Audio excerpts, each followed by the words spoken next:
बिस्मिल्लाहिर्रहमानिर्रहीम। अस्सलामु अलैकुम वरहमतुल्लाहि वबरकातुहू। आबिद राजा चैनल की तरफ से आज मैं अपने दोस्तों को रसूलुल्लाह सल्लल्लाहु अलैहि वसल्लम का एक बहुत ही प्यारा फरमान सुनाऊंगा। आप दोस्तों ने इसे गौर से सुनना है।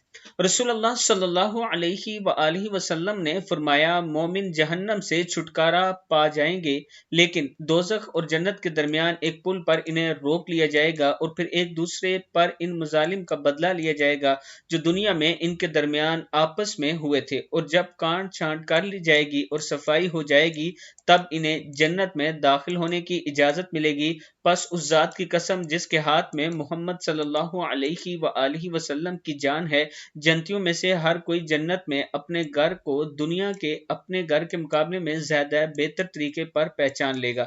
सही बुखारी की हदीस है। लेकिन यहाँ पर यह बात याद रखना कि दुनिया में अगर आप एक दूसरे पर जुल्म करते हो तो इसका बदला देना पड़ेगा, इसलिए इस गुनाह से आप दोस्तों ने बचना है। अस्सलामु अलैकुम वरहमतुल्लाहि वबरकातुहू।